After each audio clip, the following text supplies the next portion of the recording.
The best candidate for a dental implant is someone who needs a tooth extracted, someone whose tooth is broken down and can't be predictably restored.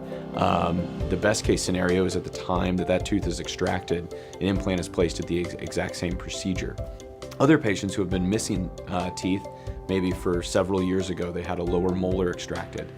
We know that the bone does go away over time, and so they may have been told in the past they don't have enough bone or they need a bone grafting procedure.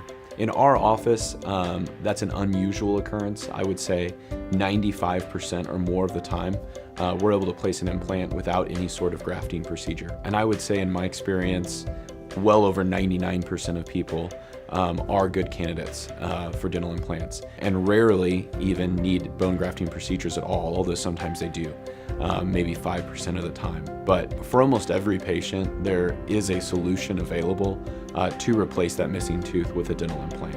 It's great to be able to talk with patients through those options and what that would look like.